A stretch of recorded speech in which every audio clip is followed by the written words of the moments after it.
નમસ્તે મિત્રો. એક રોટીની કિંમત અલગ અલગ સ્થળ, અલગ અલગ વ્યક્તિ અને અલગ અલગ લેવલે એ વધતી ઘટતી રહે છે અને આપણે સમજવા પ્રયત્ન કરીએ છીએ. એને ઔદ્યોગિક ભાષામાં વેલ્યુ ચેઇન એનાલિસિસ કહેવાય છે. જે ખેડૂત ઘઉં પોતાના ખેતરમાં બનાવે છે, ઉગાવે છે અને એમાંથી ઘેર લઈ જઈને રોટલી બનાવે છે, એ ઘઉંની રોટલી એમને માત્ર 50 પૈસાની આસપાસ જ પડે છે. જ્યારે આપણે જેવા સામાન્ય લોકો ઘઉં ખરીદીને માર્કેટમાંથી લાવીને ઘેર રોટલી બનાવીએ છીએ ત્યારે એક રોટલી આશરે ₹2.25 આસપાસ પડે છે આપણને. અને એની એ જ રોટી જ્યારે આપણે કોઈ 5 સ્ટાર હોટલમાં જમવા જઈએ છીએ અને ત્યાં એક તવા રોટીનો ઓર્ડર કરીએ છીએ ત્યારે એની એ રોટી આપણને 40 કે 45 રૂપિયામાં પડે છે. તો આ બધા ભાવમાં રોટલીનો ભાવ વધતો કેમ ગયો એ આપણે સમજવું છે. આમ સાદી ભાષામાં સમજીએ તો એ હોટેલોમાં મળતી 40-45 રૂપિયાની એક રોટીમાં ઓછામાં ઓછા 25 જેટલા ભાગીદારો છે એ રોટી ત્યાં સુધી પહોંચાડવામાં. સૌથી પહેલાં તો ખેડૂતે ઉત્પાદન કરવાની કોસ્ટ, જે સાદા ભાવે પડતર ભાવે વેચા હશે થોડુંક કમાઈને, એ ઓછામાં ઓછી કોસ્ટ છે. પછી એ ઘઉંને માર્કેટિંગ યાર્ડમાં લઈ જવા માટે જે ટ્રાન્સપોર્ટ ફી ભરી હશે એ ઘઉંની ઉપર ચડી છે. માર્કેટિંગ યાર્ડમાં એનું વજન કરીને માર્કેટિંગ યાર્ડના જે ગોડાઉન હોય એમાં મૂકવાનો જે ખર્ચ થયો છે, સાચવણીનો, જોખવાનો, માપવાનો, પેમેન્ટ કરવાનો, એ ખર્ચ એના પર ચડ્યો છે. પછી માર્કેટિંગ યાર્ડમાંથી કોઈ જથ્થાબંધ વેપારી એ ઘઉં પોતાની દુકાનોમાં વેચવા માટે લઈ જાય છે ત્યારે ફરી ટ્રાન્સપોર્ટેશનનો ચાર્જ એના પર ચડે છે. એ રિટેલ વેપારીનો નફો એ ઘઉં ઉપર ચડે છે. હવે જે લોકો રિટેલ વેચે છે એ લોકો એ ઘઉં ત્યાંથી ખરીદીને લાવે છે જથ્થાબંધ વેપારી પાસે, ત્યારે ફરી પાછો ટ્રાન્સપોર્ટેશન ચાર્જ એના પર ચડે છે.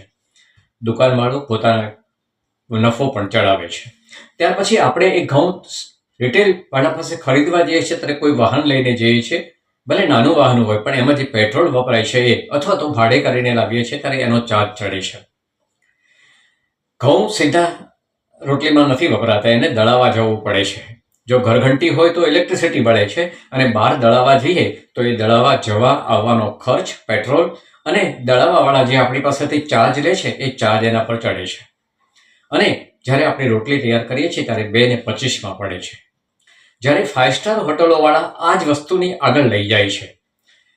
5 સ્ટાર હોટલમાં આ રોટલી બનાવવાનું કામ જે કુક કરે છે કે શેફ કરે છે એનો પગાર એના પર ચડે છે.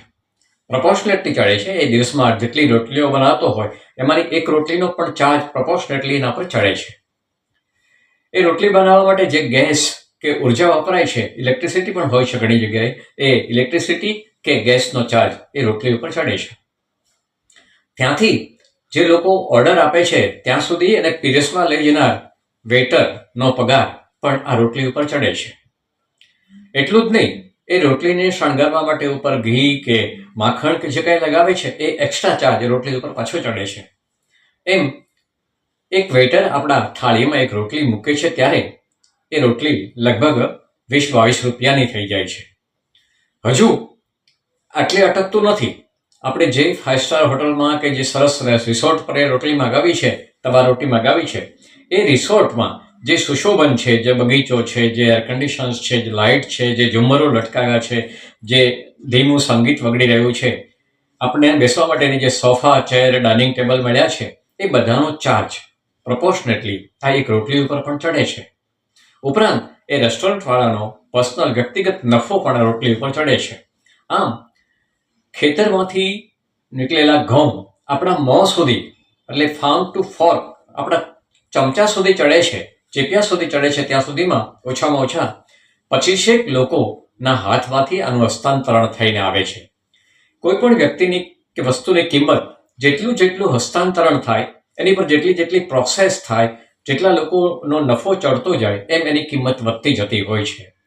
જ્યારે અમે વેલ્યુ ચેઇન ભણાવીએ છીએ ત્યારે વસ્તુની કિંમત ઓછી કરવા માટે આ વચ્ચે જેટલા વચેટિયા છે, જે લોકોનો વચ્ચે ચાર્જ ચડે છે, એ કેમ ઓછો કરી શકાય, અથવા તો એને બલ્કમાં બનાવવાથી કોઈ ચાર્જ ઘટે કે નહીં, એવા અસંખ્ય ઉપાયો છે કે માણસને ઉત્પાદન ખર્ચ જે થાય છે એ ઉત્પાદન ખર્ચમાં ક્યાં ઘટાડો કરી શકાય, ટ્રાન્સપોર્ટિંગમાં ક્યાં ઘટાડો કરી શકાય, જ્યાં પીરસવાની વાત છે એમાં કઈ રીતે એ લોકો સુધી પહોંચાડાય, પેકિંગ છે, ટિફિન છે, સર્વ કરવાનું છે, આ બધું જ્યારે વિચારીએ છીએ ત્યારે એ રોટલીની કોસ્ટ જે હોટલોમાં 40-45 પહોંચે છે એ ઓછી કરવી હોય તો વચ્ચેના બધા વચેટિયા જે નાના નાના ખર્ચાઓ છે જેને અમે ઓવરહેડ્સ પણ કહીએ છીએ, આ ઓવરહેડ્સને જો ઘટાડી શકતા આવડે તો આપણે પ્રોડક્ટ કોસ્ટ નાની કરી શકતા હોય છે, ઓછી કરી શકતા હોય છે.